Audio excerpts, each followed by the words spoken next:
Ya, saya kira pertama memang harus diakui Jawa Tengah itu kandang banteng. Kan tinggal diuji nanti apakah di Pilkada di 2024 kandang banteng ini akan direbut oleh UKI atau tidak. Nah, yang menarik sih sebenarnya PDIP ini kan sama PKB merupakan partai politik yang di Pileg kemarin ini kan kuat. Jadi kalau bergabung sebenarnya cukup luar biasa. Mbak Lulu itu sudah kasih kode-kode keras.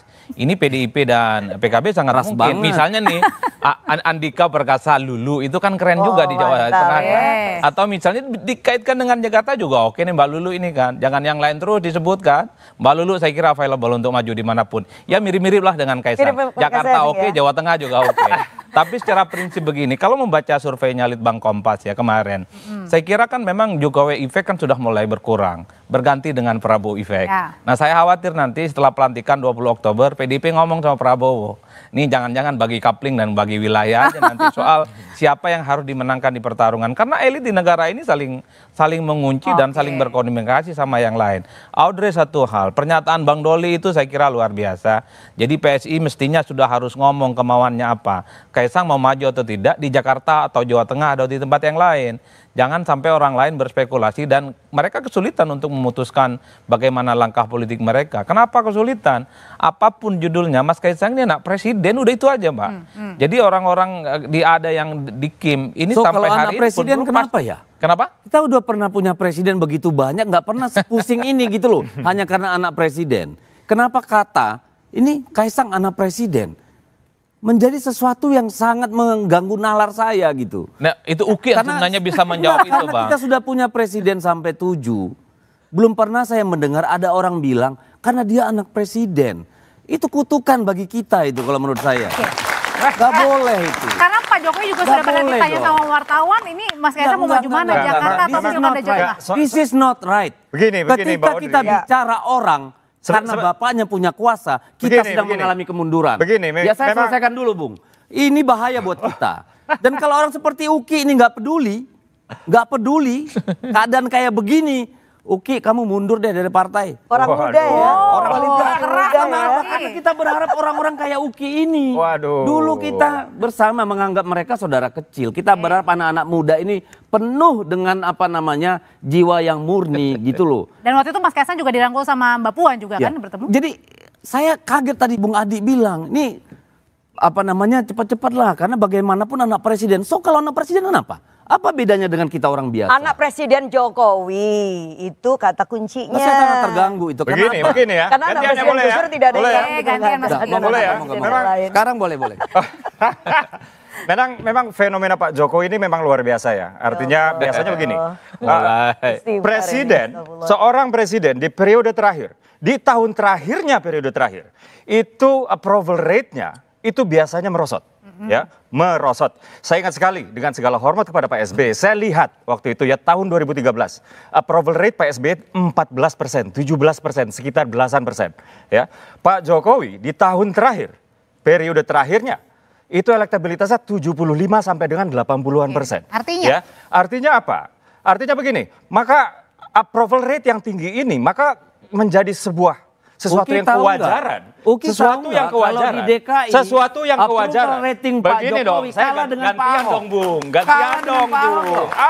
Jangan kalah dengan Pak Ahok. Katanya demokrasi. Loh tadi kan kata demokrasi. Sebentar dong. Belum selesai saya. Belum selesai. Saya mau nyampaikan saya belum selesai. Saya belum selesai. Bahwa di DKI begini. Maka wajar apa politisi yang terkait dengan atau yang memiliki asosiasi politik dengan Pak Jokowi itu mendapatkan suntikan elektoral. Ya, Bang Deddy ini kan bicara kayak gini karena PDP dan Pak Jokowi pecah kongsi aja. Kalau nggak pecah kongsi, Anda bicara approval rating, tapi approval rating PSI yang sudah pasang itu adalah sebuah kewajaran. Itu adalah sebuah kewajaran. Itu adalah sebuah kewajaran. Endorse-nya pakai Pak Jokowi. Akan tetapi kita sama-sama tahu ya. Akan tetapi kita sama-sama tahu bahwa suntikan elektoral dari Pak Jokowi aja itu tentu nggak cukup. Harus ada kerja-kerja elektoral yang lain, gitu ya. Tapi saya paham ya sekarang bahwa mereka-mereka yang berada di luar Kim yang ingin ya berkontestasi dengan Kim, ini memang cara satu-satunya negara ini terdiri dari banyak partai, mengalahkan Kim di kontestasi pilkada. Ya, itu adalah pertama-tama itu ya menjatuhkan pamornya Pak Jokowi dulu. Anda bawa nama Kim seolah-olah Anda itu berarti. Anda bukan siapa-siapa, PSI masuk parlemen juga kagak. Arogan Padahal sekali. sudah bawa. Arogan Anda arogan bawa Kim. Wah, arogan seolah-olah kami mau berkonsultasi dengan Kim. Padahal fakta Anda nggak masuk parlemen. Oh iya, siap.